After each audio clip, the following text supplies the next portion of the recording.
20 साला जोया जिसकी मां उसे जिस्म फरोशी का धंधा करवाना चाहती थी, मां की इस फरमाइश को ठुकराकर पिछले 10 साल से लाहौर की सड़कों पर वो दिन रात जिंदगी गुजार रही हैं। सड़कों पर गुजरने वाले मर्द उसे क्या क्या फरमाइशें करते हैं, क्या क्या डिमांड्स करते हैं, आइए जानिए इस कहानी में।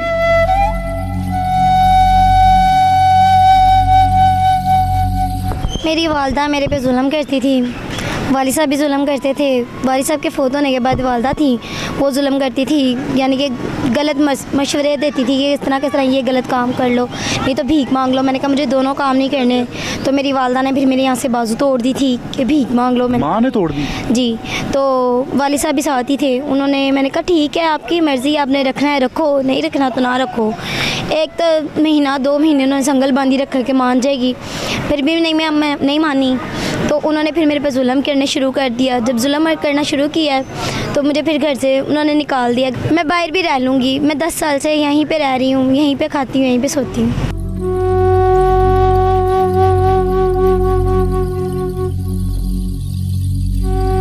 तो कभी उनको ख्याल नहीं आया कि हम अपनी बेटी को जाकर देख लें? कभी आए ही नहीं है। मेरे ताया फौत हुए हैं, वो नहीं आए। मैं गई थी अपने घर, मेरी वालदा ने कहा नेक्स्ट टाइम तुमने यहाँ पे नहीं आना, हम तुम्हारे लिए मर गए और तुम हमारे लिए मर गई हो। मैंने कहा किस लिए? कहती तुम मेरा कहना नहीं मांगती। मैंने कहा जो तुम कहना कहती हो वो मैं कभी भी नहीं मानूंगी। लोग गंदी नीयत से देखते हैं मुझे, गंदी गंदी लैंग्वेज यूज़ करते हैं, फिर आगे से मेरे को गालियाँ निकालती हूँ माँ बहन की। ठीक है, कुछ लोग तो इस तरह के बेशरम हैं कि वो समझे गंदी औरत है, बाहर रहती है, तो उनकी नज़र में तो यही लगता है मैं गंदी हूँ, पर मुझे पता है और मेरे अल्लाह को पता है कि मैं साफ़ हूँ। तो वॉशरूम करने कैसे जाती हैं? मैं यहाँ पे वो है मस्जिद का वॉशरूम, मैं वहाँ पे चल जाती हूँ नहाने, यानी कि कपड़े वगैरह लेके। तो अगर मस्जिद वाले तो नहीं कुछ कहते? नहीं, वो सही है। अगर बदतमीजी कोई करे तो हाथ हैं किस लिए दिए हैं? अल्लाह ने चपेड़े मारने के लिए दिए हैं लोगों को। खाना वगैरह कैसे खाती हैं? नाश्ता, दोपहर की रोटी, रात की रोटी? वो जब पैसे हों, किसी सहेली के पास चली गई, उसके दर्रे वगैरह किए कि यार मुझे खाना खाना है, भूख लगी है, पैसे दे दो, ठीक है। अगर उन्होंने दे दिए तो ठीक है, अगर ना दिए तो फिर भूखे सही। कितनी रातें भूख से गुजारी हैं? काफ़ी। जब मैं पहले दिन नई आई थी, मुझे दुनियादारी का नहीं पता था। अब पुलिस वाले भी गंदी नीयत से देखते थे। एक दफ़ा तो पुलिस वालों ने पकड़ के मुझे दायरे में पकड़वा दिया। कितना आपको लोगों ने यहाँ तंग किया है इस वक्त? 10 साल लोग होते हैं, आते हैं गंदा माइंड लेके, आगे से माँ बहन की गालियाँ निकालो, दूसरी दफ़ा आते ही नहीं है। तो किस मजबूरी को ख़रीदना चाहते हैं ये लोग? पहले एक आया था अंकल मेरे पास, कहता ये लो, ईद की चांद रात थी, बकरा ईद की, मुझे कहता है ये लो पैसे। मैंने कहा दफ़ा हो यहाँ से, चपेड़े खाएगा बगैरत इंसान। पहले मेरे पास था कपड़ों का तोड़ा जिसमें मैंने कपड़े रखे थे, तो वो भी अब चोरी हो गया, अब यही पहनने पड़ रहे हैं।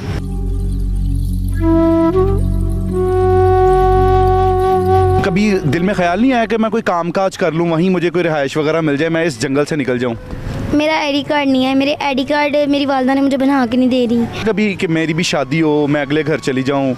बहुत दफ़ा सोचा है, फिर मेरे दिन में आता है कि यार बाहर रहूँगी तो उस लड़के को पता लगेगा पार्क में सोती है, तो रखेगा, 2 साल रखेगा, 3 साल रखेगा। अमीर घर का भी हो भला गरीब घर का हो, उसे तो शूट करना है, ठीक है, और यूज़ करेगा, बच्चे वगैरह पैदा करके धक्के मार के बाहर निकाल देगा। कभी आपको किसी ने ऑफ़र नहीं करवाई क्या, वो जिस्म फरोशी का काम करो और बड़ा अच्छा काम है, पैसे भी मिलेंगे, जब पैसे आ जाएगा तो इज़्ज़त भी लोग करनी शुरू हो जाएंगे?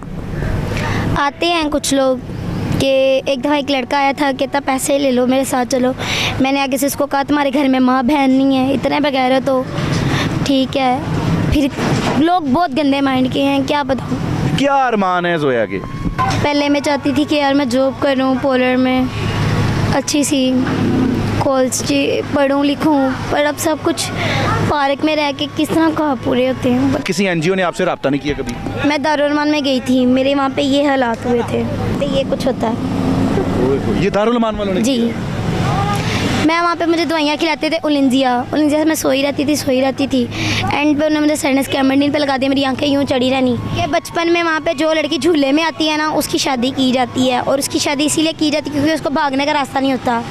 उसको पता है कि मैं कहाँ पे जाऊँगी, यहाँ पे आना है, यहीं पे मरना है। और वहीं पे वो औरतें दोबारा शादी करके 2 साल 10 साल बाद वहीं पे आ जाती हैं, बच्चे पैदा करके वहीं पे रहने शुरू हो जाती हैं।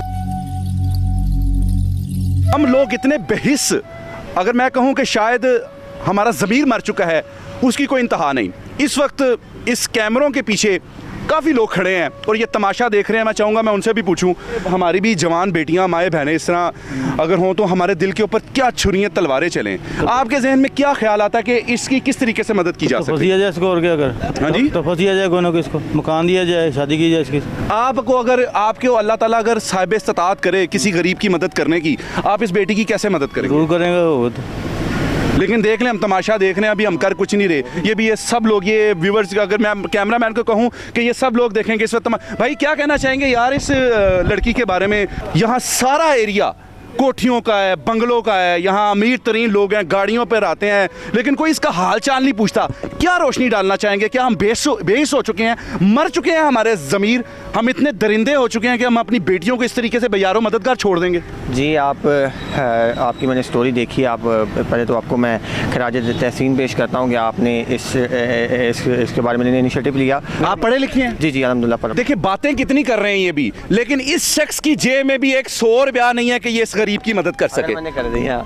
नहीं, इसमें हंसने वाली बात नहीं है, बेशर्मी की बात है कि एक जवान बेटी है हमारी, हम सब बेहिस हो चुके हैं। मुझे बताएं कि आप मुझे ये कह रहे हैं कि अभी मैंने कर दी। भाई आपने मेरे सर के ऊपर क्या एहसान करना है? ये तो आपने अपने लिए फ़ायदा करना है ना। अगर आप आज किसी के लिए, हमारी बहन के लिए, बेटी के लिए अच्छा करेंगे, कल को कोई आपके लिए भी अच्छा करेगा। Exactly, क्या आपके जहन में क्या आया है भाई, आप अपनी इस बहन की क्या हेल्प कर सकते हैं? मैं से जितनी मेरी इस्तात है, क्योंकि मैं स्टूडेंट हूँ इंशाल्लाह। क्या इस्तात है बताएं मेरे व्यूवर्स को। स्टूडेंट हैं क्या? 5 रुपए 10 रुपए क्या कमाते हैं? जितनी भी है अल्हम्दुलिल्लाह, जितनी मेरे इस्तात है, जितने मेरे पॉकेट मनी है। क्या कहना चाहेंगे भाई? हमें शर्म आती है कि हमारी बेटी इस वक्त 10 साल से पिछले पार्क में है, कोई इदारा, कोई पुलिस, कोई दारुल-उमान, कोई सियासी बंदा इसकी खैर खबर लेने वाला नहीं है। फर्स्ट ऑफ ऑल आप आइडिया लगा सकते हैं, ये बेचारी इधर सोती है, हज़ारों लोग गुजरने वाले हैं और सैकड़ों लोग इधर खड़े हुए। भाई ये तशरीह मैं कर रहा हूँ, आप अपनी बताएं कि आप क्या करेंगे? मुझे मिलाकर मैं कुछ नहीं करना चाहता और मैं ये दिखलावा नहीं करना चाहता हूँ। अगर ये मैं कर रहा हूँ तो मैं लोगों को मैसेज दे रहा हूँ कि अगर आप लोग भी इतना 100-50 समझ के इनके साथ कुछ कर लेंगे तो आपकी शान में नहीं, आपको लगता है कि 100-50 से तो ये फकीर बन जाएगी ना भाई? आप उसकी कोई ऐसी मदद करें, उसको कोई घर लेकर दें या उसके घर वालों से उसका कोई ताल्लुक बनाए, उसको कोई जॉब लेकर देखें। उसका अभी तक शिनाख्ती कार्ड नहीं बना और वो पाकिस्तानी शहरी होने के नाते उसका कोई शिनाख्ती कार्ड नहीं हम उसको दे रहे। आप उसकी कोई बात कर रहे हैं। यहाँ अगर नंबर स्क्रीन पर दिया जाए तो ये लोग उसको गलत अप्रोच करना शुरू कर देते हैं। आखिर हम लोगों को क्या हो गया? मुझे तो समझ नहीं लग रही कि हमारी इंसानियत, हमारा ज़मीर कहाँ जा चुका है। लेकिन फिर भी मैं इस भाई को अप्रिशिएट करना चाहता हूँ। आपका नाम क्या भाई? रिजवान। मैं रिजवान को अप्रिशिएट करना चाहता हूँ कि इन्होंने हमारी इस बहन, हमारी इस बेटी की हेल्प की है।